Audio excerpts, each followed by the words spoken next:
que semana passada, na sexta-feira, tinha uma notícia correndo aí na internet de um pastor negro nos Estados Unidos que se suicidou antes de ir para o culto. Vocês leram isso? Não. A família já tinha ido, uma igreja grande lá nos Estados Unidos, uma congregação grande. E o pastor de 40 e poucos anos, profundamente angustiado, se matou. E tem muito pastor se suicidando, é que as notícias são abafadas. Obviamente pela família, pela congregação. Quem é que quer divulgar notícias de suicídio? Ninguém, em sã consciência. Quer dizer, não, papai se suicidou ontem, tá? E bota na Facebook, só um tarado. A gente protege essa intimidade. Então não estou reclamando que não seja divulgado, eu só estou dizendo que, embora não seja noticiado, que as pessoas precisam saber que tem uma quantidade enorme de pastores e pastoras se suicidando de angústia. Angústia. Angústia de não conseguirem mais levar a coisa na barriga, no ventre, com o Deus do ventre, na vaziez do ser, cheio de religião e sem Deus na alma. É uma angústia insuportável para quem não perdeu as fímbrias da honestidade. Só que esse fenômeno vai aumentar cada vez mais, como já aumentou o fenômeno do pastor drogado, do pastor ébrio, do pastor internado em clínica para se recuperar. Porque é impossível, gente, você ficar naquele circo de mentiras, mentindo para aquele povo e para você mesmo, sabendo que está fazendo isso. A menos que você vire um homem-diabo, se um mínimo de sanidade e de sinceridade foram preservados em você, é questão de tempo, a alma vai surtar. Vai surtar. Todo mundo surtou para trás. Quem não surtou? Só não surtaram os que viraram homem-diabo. Mas quem não perdeu a alma, surtou. Por exemplo, Jimmy Baker, na década de 80 nos Estados Unidos, que tinha um ministério televisivo enorme, ele e a mulher dele, Tammy. Meu Deus, surtou. Mas eu tinha um amigo aqui no Brasil, e tenho, ele está vivíssimo nos Estados Unidos, meu amadíssimo Jorge Foster. Meu companheirão aqui, ele me dizia que conhecia o Jimmy Baker, que ele tinha conhecido o Jimmy crente. E que ele tinha sempre uma esperança de que aquilo voltasse dentro dele. Como voltou? Quando ele foi para a cadeia, ele se lembrou de quem ele era em Cristo. Mas não aguenta surto. O que aconteceu com o Jimmy Swaggart? Legalista, doentão, tudo isso. Mas uma coisa tem que ser dita. Tinha no coração doente do Jimmy Swaggart o temor de Deus, estava plantado lá no fundinho do coração dele.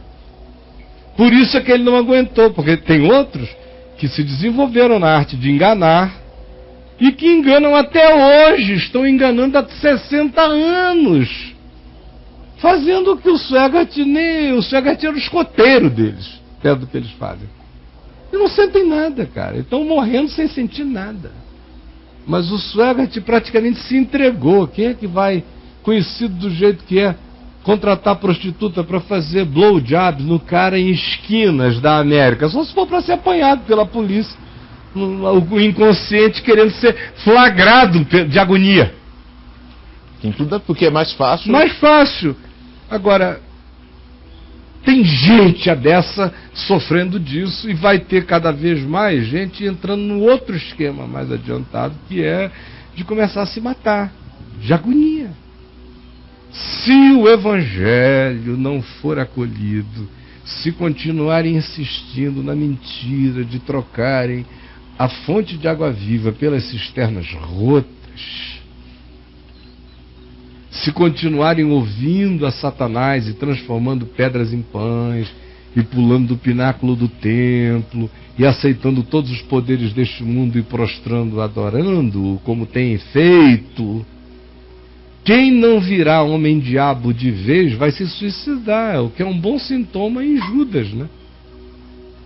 Por isso é que eu sempre olhei para Judas com esperança, por causa do suicídio dele. Religioso olha para Judas e diz, se danou. Eu digo, não, cara, ainda bem que teve esse sinal de humanidade, tocado de remorso, pelo menos. Tinha uma alma dizendo: pequei, traindo sangue inocente. Imagina só se Judas não tivesse suicidado. Aí o anticristo tinha botado seu primeiro filhote no mundo aqui. Se ele tivesse ficado amigo de Anás, Caifás e etc e tal, e virasse importante figura do sinédrio de Israel, Judas, na politicagem, aí é que o diabo tinha pegado mesmo. Graças a Deus ele não aguentou. Graças a Deus as suas entranhas se derramaram. Graças a Deus ele não quis nem um dia mais na terra depois daquela angústia de ser pior do que o inferno na alma dele. Então, se o cara não vira homem-diabo e vai levando, o que acontece é que a crise se instala, o surto se instala de verdade, a agonia se instala. Ora, se instala no coração do pastor, que é o cara mais difícil de ter crise instalada, de tanto que ele já aprendeu a se defender da dor, da culpa, da contradição, da incoerência, da ambivalência dele mesmo, para ele poder dar conta do recado. Quanto mais no coraçãozinho daquele que não tem esse treino de cinismo, não tem esse exercício de casca grossice cobrindo o ser, e que começa a constatar a sua incompletude, e mais do que isso, começa a constatar o fato de que quanto mais religião, mais vazio fica, porque religião e Deus não tem necessariamente uma coisa nada a ver com a outra.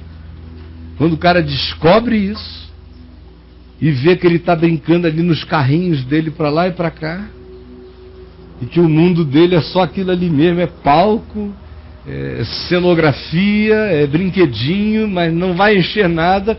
E mais do que isso, que os bonecos estão tomando até a vez e estão tomando vida na existência dele, a angústia vem, o vazio toma conta, a crise se instala de mil maneiras diferentes. Por isso eu quero somente lhe fazer uma pergunta: qual o perfil da crise espiritual e psicológica que o vazio de Deus produziu em você? Só isso. Qual o perfil da crise espiritual e psicológica que o vazio de Deus produziu em você? Jesus é sempre o teu espírito que pode constranger, quebrantar, guiar-nos a toda a verdade, como tu disseste que seria. E eu estou aqui sem abrir as Escrituras, mas com a tua palavra brotando de dentro de mim, destilando a verdade do Evangelho, o diagnóstico do Evangelho, a sabedoria do Evangelho, a luz do Evangelho, para que nos enxerguemos todos nós e nos vejamos e percebamos e tenhamos a coragem de não fugir de qual seja o teu significado em nós ou não. Talvez nós tenhamos estado apenas bebendo água da cisterna da religião e nunca tenhamos descedentado de fato a nossa sede existencial em Ti, Jesus. Espírito Santo, abre os entendimentos, constrange, quebranta, leva cada um àquela dimensão de conversão que cada um precisa em Ti. É o que eu te rogo agora, em Teu nome. Eu peço que você escreva aqui para o chat, que você lote o nosso chat respondendo essa pergunta. Responda de coração. O que espiritual e psicologicamente esse vazio de Deus provocou em você? Você que está cheio de tanta coisa, de religião, de mulher, de família, de trabalho, de coisas aqui e ali, ocupações e oco, cheio de igreja e oco, pregador, porém oco, pastor, porém oco, crente, porém vazio.